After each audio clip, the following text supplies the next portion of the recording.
Video pocong jadi-jadian yang viral ini bukan sekedar membuat warga ketakutan.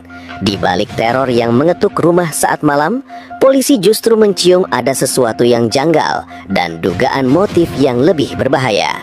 Benarkah ini hanya aksi iseng atau ada rahasia lain yang sengaja disembunyikan? Kami doakan agar kalian sehat selalu dan diberikan rezeki yang berlimpah. Malam itu, saya pertama kali menerima kabar yang membuat perhatian saya langsung tertuju pada satu video yang sedang beredar cepat di media sosial.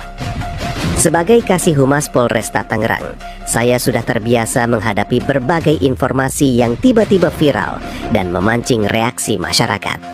Namun, video yang satu ini berbeda.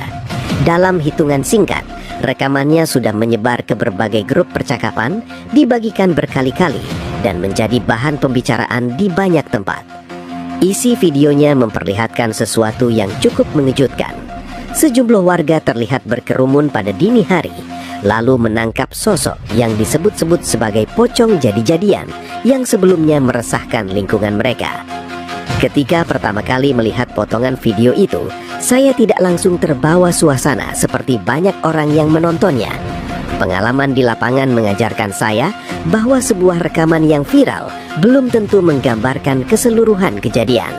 Ada bagian yang tidak terlihat, ada potongan cerita yang belum tentu lengkap, ada juga kemungkinan bahwa sesuatu sengaja dibuat dramatis agar cepat menarik perhatian publik. Tetapi di sisi lain, saya juga tidak bisa mengabaikan satu fakta penting. Video itu sudah telanjur memicu keresahan. Masyarakat mulai membicarakannya dengan nada cemas. Ketakutan perlahan tumbuh, bahkan sebelum fakta yang sebenarnya diketahui. Dalam video yang beredar itu, suasana tampak riuh. Beberapa warga terlihat mengelilingi sosok yang dibungkus kain putih. Ada suara teriakan, ada kepanikan, ada pula ekspresi lega, seolah mereka baru saja berhasil menangkap sesuatu yang selama ini membuat lingkungan mereka tidak tenang. Informasi yang berkembang menyebut bahwa sosok itu kerap muncul pada malam hari. Disebut-sebut mengetuk rumah warga, bergerak di kawasan permukiman saat suasana sepi, lalu menghilang begitu saja setelah membuat orang ketakutan. Cerita seperti itu, kalau hanya didengar sekilas, memang terdengar seperti kisah yang sering menjadi bahan obrolan dari mulut ke mulut. Tetapi masalahnya, kali ini cerita itu tidak berhenti sebagai bisik-bisik warga. Kali ini ada video, ada rekaman, ada gambar yang dengan cepat menyebar dan membangun keyakinan di benak banyak orang bahwa sesuatu benar-benar sedang terjadi. Saya mulai menerima berbagai pertanyaan, telepon masuk silih berganti, pesan singkat berdatangan. Ada warga yang bertanya apakah informasi itu benar. Ada yang mengaku mulai takut keluar rumah pada malam hari. Ada pula yang khawatir jika kejadian seperti itu ternyata bukan sekadar aksi iseng, tetapi bagian dari sesuatu yang lebih berbahaya. Disitulah saya menyadari, persoalan ini bukan lagi sekadar video viral biasa. Ketika rasa takut mulai menyebar di tengah masyarakat, situasinya bisa berkembang menjadi sesuatu yang jauh lebih besar. Ketakutan bisa memancing kepanikan. Kepanikan bisa membuat orang mengambil kesimpulan sendiri.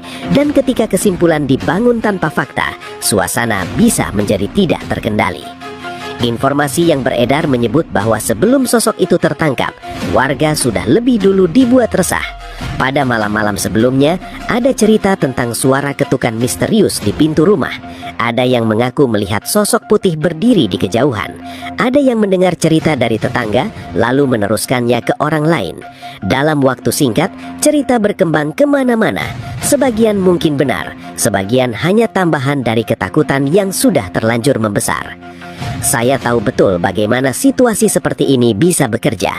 Satu cerita muncul, lalu cerita kedua menambah ketegangan, cerita ketiga membuat semuanya terdengar lebih menyeramkan. Lama-lama, masyarakat tidak lagi membedakan mana fakta, mana dugaan, dan mana cerita yang hanya berkembang karena rasa takut. Yang paling saya pikirkan saat itu bukan sekadar isi video tersebut. Yang saya pikirkan adalah dampaknya. Anak-anak bisa ikut ketakutan, orang tua bisa sulit tenang, warga yang tinggal di kawasan sepi bisa merasa tidak aman setiap malam. Bahkan suara kecil di depan rumah pun bisa membuat orang panik hanya karena pikiran mereka sudah dipenuhi rasa cemas. Sebagai petugas, saya harus tetap tenang. Saya tidak bisa ikut terbawa arus hanya karena video itu ramai dibicarakan. Tugas saya adalah memastikan bahwa setiap informasi yang berkembang harus dicek, harus ditelusuri, dan harus dipastikan kebenarannya. Karena dalam banyak kasus, sesuatu yang terlihat heboh di media sosial belum tentu sama dengan fakta di lapangan. Saya juga melihat satu hal yang membuat saya mulai merasa ada kejanggalan. Video itu memang ramai, tetapi tidak ada penjelasan yang utuh. Lokasinya belum jelas, kronologinya belum pasti. Tidak ada informasi lengkap tentang bagaimana kejadian itu bermula. Yang terlihat hanya potongan akhir ketika warga sudah menangkap sosok tersebut. Sementara bagian sebelum itu masih menjadi tanda tanya. Di sisi lain, saya tidak bisa menutup mata terhadap keresahan warga yang sudah terlanjur muncul. Ketika masyarakat takut, aparat tidak bisa hanya diam. Kami harus hadir, kami harus memastikan situasi tetap kondusif, dan yang paling penting, kami harus mencegah agar kepanikan tidak berkembang lebih jauh. Malam itu, saya kembali memutar video tersebut beberapa kali. Saya memperhatikan setiap detail yang terlihat. Saya mendengar suara warga yang terdengar di dalam rekaman. Saya mencoba menangkap sesuatu yang mungkin terlewat oleh banyak orang. Namun, semakin saya melihatnya, semakin kuat satu perasaan yang muncul dalam pikiran saya. Ada sesuatu yang terasa janggal. Video ini terlalu cepat menyebar, terlalu dramatis, dan terlalu mudah membuat orang panik. Sebagai polisi, saya tahu satu hal. Ketika sebuah informasi datang dengan sensasi yang begitu besar, saya tidak boleh langsung percaya. Karena bisa jadi, yang sedang viral di depan mata bukan sekadar kejadian biasa. Dan bisa jadi ada sesuatu yang sengaja dibuat untuk memancing ketakutan. Setelah video itu menyebar luas dan menjadi perbincangan di banyak tempat, saya mulai melihat bagaimana suasana di tengah masyarakat berubah dengan cepat. Awalnya hanya rasa penasaran. Orang-orang menonton, saling mengirim rekaman, lalu membicarakannya di grup percakapan atau di lingkungan sekitar. Namun dalam waktu yang tidak lama, rasa penasaran itu berubah menjadi kecemasan. Ketika sebuah informasi terus diulang tanpa ada kepastian, ketakutan bisa tumbuh dengan sendirinya. Saya menerima banyak laporan tidak resmi dari warga. Ada yang mengaku mendengar cerita dari tetangga bahwa sosok berkain putih itu pernah terlihat di ujung gang. Ada yang mengatakan ada rumah warga yang pintunya diketuk di tengah malam, tetapi ketika dibuka tidak ada siapapun. Ada pula yang bercerita bahwa anak-anak di lingkungan mereka mulai takut keluar rumah setelah maghrib karena mendengar isu yang beredar. Sebagai orang yang bertugas menyampaikan informasi kepada publik, saya tahu bahwa keresahan seperti ini tidak boleh dianggap sepele. Bukan karena sosok yang dibicarakan, tetapi karena dampak psikologisnya. Ketika rasa takut mulai menyebar, masyarakat bisa menjadi mudah curiga, mudah panik, dan lebih gampang mempercayai apapun yang mereka dengar, meskipun belum tentu benar. Saya mendengar ada warga yang mulai berjaga lebih awal di depan rumah. Ada yang tidak berani tidur nyenyak karena khawatir mendengar suara aneh di malam hari. Bahkan ada yang mulai saling mengingatkan agar jangan keluar sendirian saat larut malam. Semua itu terjadi bukan karena fakta yang sudah terbukti, tetapi karena ketakutan yang terus berkembang dari satu cerita ke cerita lain. Disitulah saya mulai melihat persoalan ini dari sisi yang lebih serius. Kalau hanya sekadar video viral, mungkin dampaknya tidak akan sejauh ini. Tetapi ketika video itu mulai mempengaruhi rasa aman masyarakat, kami harus melihat lebih dalam. Saya tidak ingin warga hanya fokus pada sosok yang tampak menyeramkan di rekaman, lalu lupa bahwa ada kemungkinan lain yang jauh lebih berbahaya.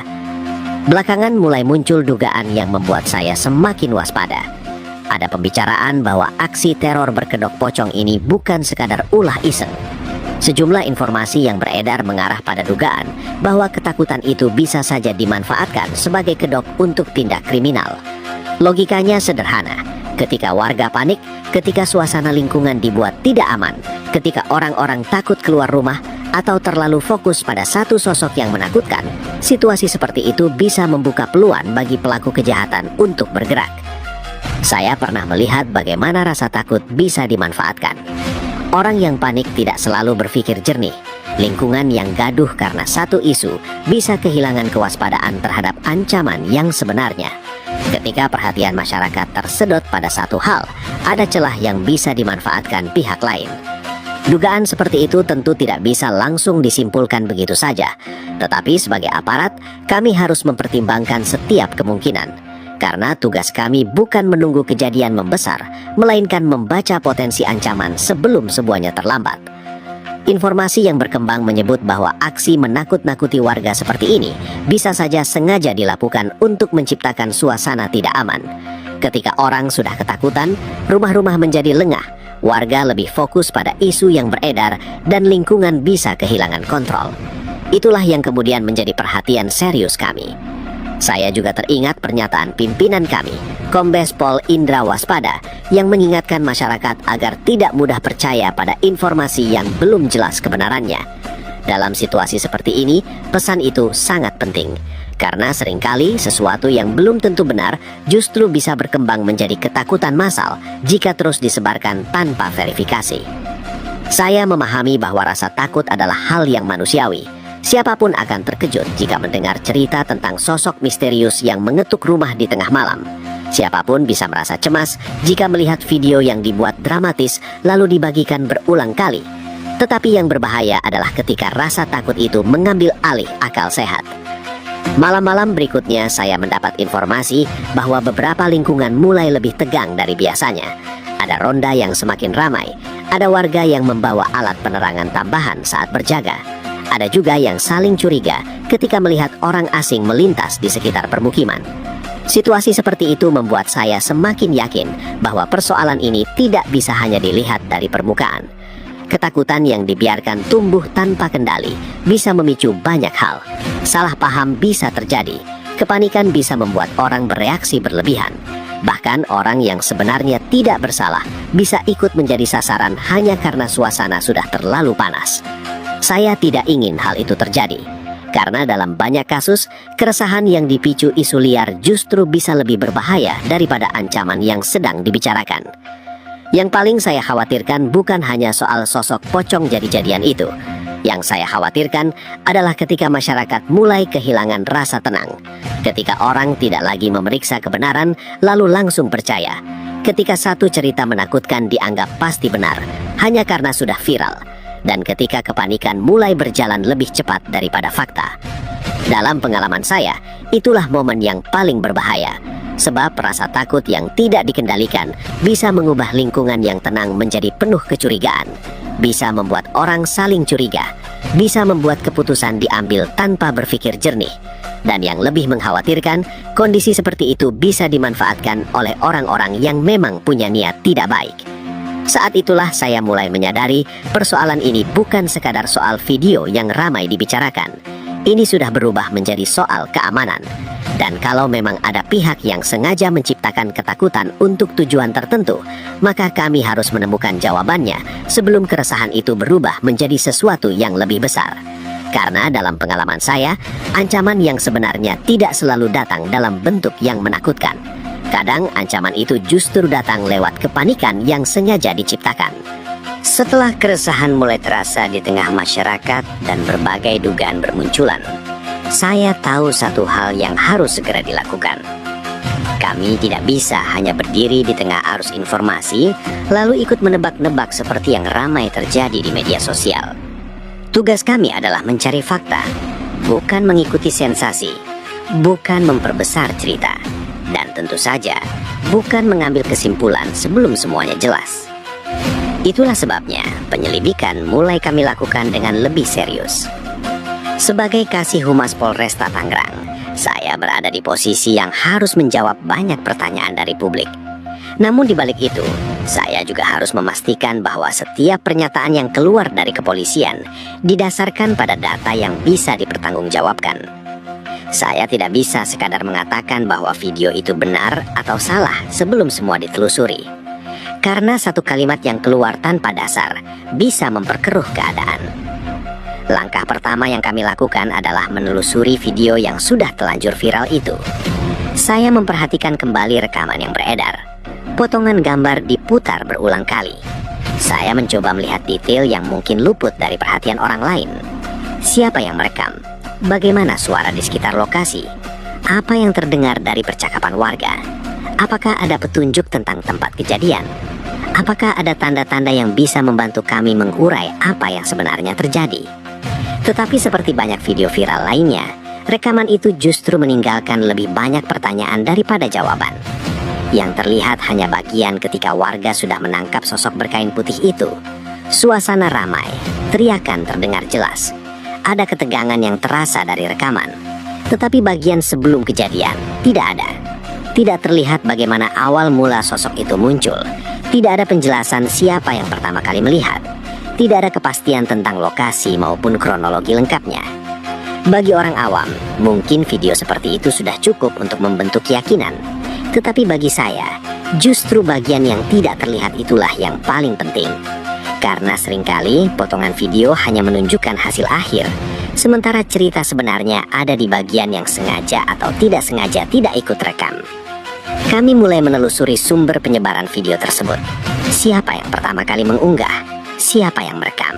Bagaimana video itu bisa menyebar begitu cepat? Dan yang tidak kalah penting, apa tujuan dibalik pembuatan video itu?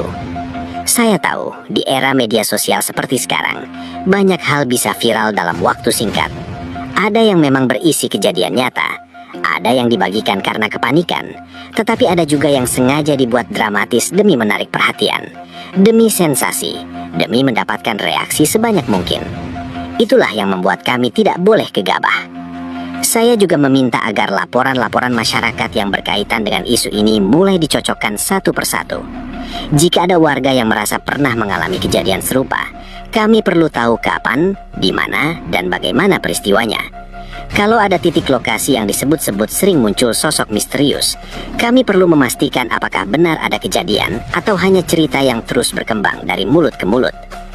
Penyelidikan seperti ini memang tidak selalu terlihat oleh publik. Banyak orang hanya melihat hasil akhirnya, tetapi prosesnya membutuhkan ketelitian. Karena dalam situasi yang sudah dipenuhi ketakutan, satu informasi kecil yang salah bisa membawa penyelidikan ke arah yang keliru. Saya pribadi lebih memilih berjalan pelan tetapi pasti, daripada cepat bicara tetapi salah. Di tengah penelusuran itu, saya mulai memperhatikan satu pola yang membuat saya semakin yakin bahwa kami harus berhati-hati. Semakin viral video itu, semakin banyak versi cerita bermunculan. Ada yang bilang sosok pocong itu sudah beraksi beberapa malam. Ada yang menyebut pelakunya lebih dari satu orang. Ada yang mengaitkan kejadian itu dengan dugaan aksi kriminal. Bahkan ada cerita-cerita baru yang muncul tanpa sumber yang jelas. Saya sudah sering melihat situasi seperti ini. Ketika satu isu viral, cerita tambahan biasanya bermunculan dengan cepat.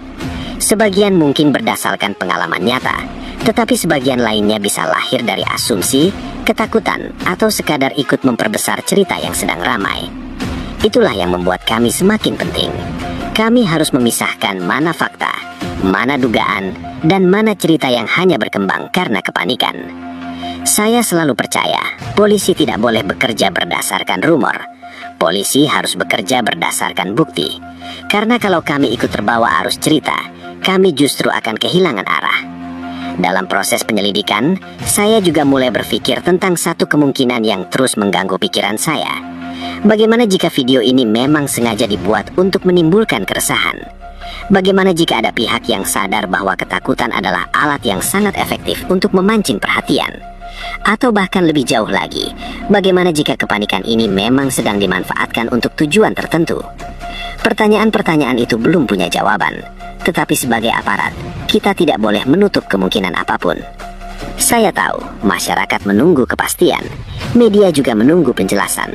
Namun bagi saya, lebih baik menunggu sedikit lebih lama untuk mendapatkan fakta yang utuh, daripada terburu-buru memberi jawaban yang belum tentu benar. Malam demi malam, isu tentang pocong jadi-jadian itu masih terus dibicarakan. Video terus beredar, cerita terus berkembang. Dan saya bisa merasakan satu hal yang semakin jelas.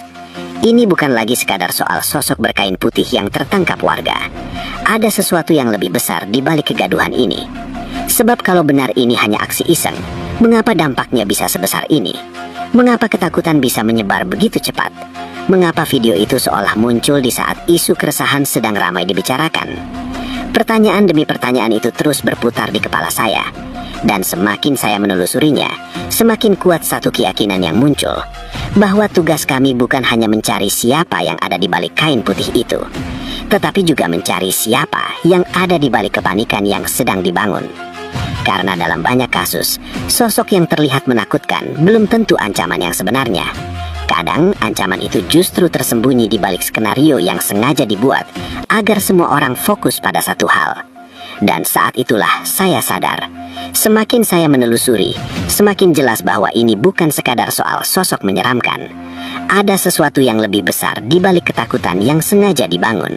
Ketika penyelidikan terus berjalan dan berbagai informasi mulai kami kumpulkan, saya menyadari bahwa ada satu hal yang tidak boleh ditunda.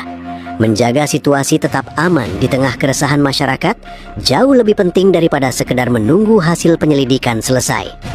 Sebab di lapangan, rasa takut tidak menunggu kepastian. Ketika warga sudah merasa cemas, aparat harus hadir lebih dulu untuk memastikan keadaan tetap terkendali.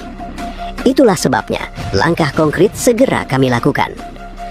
Saya bersama jajaran Polresta Tangerang memutuskan untuk meningkatkan patroli malam, terutama di kawasan permukiman warga yang disebut-sebut mulai merasa tidak tenang akibat isu yang beredar.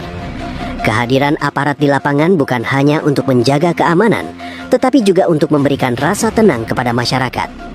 Dalam situasi seperti ini, kehadiran petugas seringkali menjadi penenang yang sederhana, tetapi sangat berarti. Personel Babin Kaptimmas kami kerahkan bersama Babinsa dan aparat lingkungan setempat. Mereka turun langsung ke wilayah-wilayah yang menjadi perhatian, menyusuri jalan lingkungan, memantau titik-titik yang dianggap rawan, sekaligus berinteraksi dengan warga yang masih diliputi kecemasan. Saya selalu percaya, keamanan bukan hanya soal menangkap pelaku, keamanan juga soal menjaga rasa tenang di tengah masyarakat. Karena kalau warga sudah terlalu takut, lingkungan bisa kehilangan keseimbangan. Orang menjadi mudah curiga, suasana menjadi tegang, dan itu justru bisa membuka masalah baru. Dalam patroli malam yang kami tingkatkan, saya melihat satu hal yang sebenarnya cukup menguatkan. Banyak warga yang mulai menunjukkan kepedulian terhadap lingkungan mereka. Ada yang ikut berjaga di pos ronda, ada yang memeriksa keadaan sekitar rumah, ada pula yang saling mengingatkan agar tetap waspada, tetapi tidak mudah panik. Itu sebabnya, kami juga mengimbau masyarakat untuk kembali mengaktifkan ronda malam atau sistem keamanan lingkungan. Bukan karena kami ingin warga hidup dalam ketakutan, tetapi karena pengawasan bersama adalah salah satu bentuk pencegahan yang sangat efektif. Ketika lingkungan aktif menjaga diri, ruang gerak bagi orang yang berniat membuat keresahan akan semakin sempit. Saya juga menegaskan kepada masyarakat bahwa kewaspadaan harus dibangun dengan akal sehat. Kalau ada suara mencurigakan, periksa dengan tenang. Kalau ada orang asing yang gerak-geriknya tidak biasa, laporkan dengan cara yang benar. Kalau ada informasi yang belum jelas, jangan langsung dipercaya apalagi disebarkan. Karena rasa aman tidak akan tercipta kalau semua orang hanya saling menakut-nakuti. Selain patroli, kami juga membuka jalur pelaporan bagi masyarakat. Saya mengingatkan warga bahwa jika melihat aktivitas yang mencurigakan atau sesuatu yang membuat resah, segera laporkan ke kantor polisi terdekat atau melalui layanan darurat 110 yang aktif selama 24 jam. Bagi saya, laporan sekecil apapun bisa menjadi penting. Kadang satu informasi sederhana dari warga bisa membantu mencegah sesuatu yang lebih besar. Karena menjaga keamanan lingkungan bukan hanya tugas polisi. Polisi tidak bisa bekerja sendiri. Kami membutuhkan mata dan telinga masyarakat. Kami membutuhkan kerjasama. Kami membutuhkan kepedulian bersama. Di tengah patroli yang kami tingkatkan, saya melihat bahwa perlahan suasana mulai berubah. Warga yang semula hanya diliputi rasa takut mulai merasa bahwa mereka tidak sendirian. Ada aparat yang hadir, ada lingkungan yang mulai aktif, ada komunikasi yang terus dibangun. Dan itu penting. Karena rasa aman bukan hanya lahir dari penindakan, tetapi juga dari kebersamaan. Saya selalu percaya, ketika warga dan aparat saling menjaga, keresahan tidak akan mudah berkembang menjadi kekacauan. Sebab ancaman apapun, sekecil atau sebesar apapun, akan lebih mudah dihadapi ketika lingkungan tetap kompak dan tidak kehilangan ketenangan. Karena pada akhirnya, menjaga keamanan bukan hanya tugas polisi. Rasa aman lahir ketika warga dan aparat saling menjaga. Setelah patroli ditingkatkan, laporan masyarakat terus kami terima dan penyelidikan berjalan untuk menelusuri fakta di balik video viral itu. Saya sampai pada satu kesimpulan yang selalu saya pegang dalam setiap penanganan kasus yang memicu keresahan publik. Dalam situasi seperti ini, yang paling penting bukan hanya mencari siapa pelakunya, tetapi juga memastikan masyarakat tidak terus hidup dalam ketakutan yang tidak perlu. Sebagai Kasih Humas Polresta Tangerang, saya tahu bahwa perhatian publik tertuju pada satu pertanyaan besar. Siapa sebenarnya sosok di balik teror pocong jadi-jadian itu? Apakah ini hanya aksi iseng yang kelewat batas? Apakah ada motif tertentu di baliknya? Atau apakah memang ada pihak yang sengaja memanfaatkan keresahan untuk tujuan lain? Semua pertanyaan itu tentu harus dijawab melalui penyelidikan, bukan melalui asumsi. Itulah sebabnya kami memastikan proses penelusuran tetap berjalan. Setiap informasi yang masuk kami periksa, setiap petunjuk kami cocokkan, setiap dugaan kami telusuri dengan hati-hati. Karena bagi kami, kebenaran tidak bisa dibangun dari cerita yang beredar, tetapi dari fakta yang bisa dibuktikan. Namun di balik semua itu, ada hal lain yang menurut saya tidak kalah penting. Saya melihat sendiri bagaimana sebuah video yang belum tentu utuh ceritanya bisa membuat banyak orang merasa takut. Saya melihat bagaimana informasi yang tersebar cepat dapat mengubah suasana lingkungan yang awalnya tenang menjadi penuh kecemasan. Saya melihat bagaimana satu rekaman singkat bisa membuat orang saling bertanya, saling curiga, bahkan sulit merasa aman di rumahnya sendiri. Disitulah saya semakin yakin bahwa di zaman seperti sekarang, masyarakat harus lebih bijak dalam menerima informasi. Tidak semua yang viral adalah fakta utuh. Tidak semua yang ramai dibicarakan pasti benar. Dan tidak semua yang terlihat menegangkan harus langsung dipercaya begitu saja. Karena ketika seseorang langsung percaya tanpa memeriksa, lalu ikut menyebarkan, ketakutan bisa bergerak lebih cepat daripada kebenaran. Itulah yang paling saya khawatirkan. Bukan hanya soal sosok yang ada di balik kain putih itu, tetapi soal bagaimana rasa takut bisa berkembang menjadi kepanikan massal hanya karena informasi yang belum jelas. Saya selalu mengatakan kepada masyarakat, kewaspadaan itu penting. Jangan pernah mengabaikan hal-hal yang mencurigakan. Jangan menutup mata terhadap situasi yang bisa mengganggu keamanan lingkungan. Tetapi kewaspadaan harus berjalan bersama akal sehat. Jangan karena takut lalu langsung percaya pada semua cerita. Jangan karena panik lalu ikut menyebarkan informasi yang belum pasti. Jangan karena suasana sedang ramai lalu kehilangan kemampuan untuk berpikir jernih. Karena keamanan tidak dibangun dengan kepanikan. Keamanan dibangun dengan kewaspadaan, komunikasi, dan kerjasama. Saya juga belajar satu hal dari kejadian ini. Lingkungan yang kuat bukan lingkungan yang tidak pernah menghadapi isu menakutkan. Lingkungan yang kuat adalah lingkungan yang tetap tenang ketika isu itu datang. Lingkungan yang tidak mudah dipecah oleh ketakutan. Lingkungan yang mau saling menjaga dan saling mengingatkan. Polisi bisa meningkatkan patroli, aparat bisa melakukan penyelidikan, layanan pengaduan bisa dibuka selama 24 jam. Tetapi rasa aman yang sesungguhnya akan jauh lebih kuat kalau masyarakat juga ikut berperan menjaga lingkungannya, menghidupkan ronda malam, saling mengenal tetangga, tidak cuek terhadap keadaan sekitar, dan yang paling penting, tidak mudah terpancing oleh informasi yang belum jelas. Bagi saya, itulah pelajaran terbesar dari kejadian ini. Kadang ancaman yang terlihat menakutkan memang perlu diwaspadai, tetapi ada ancaman lain yang tidak kalah berbahaya, yaitu ketakutan yang membuat orang kehilangan akal sehat.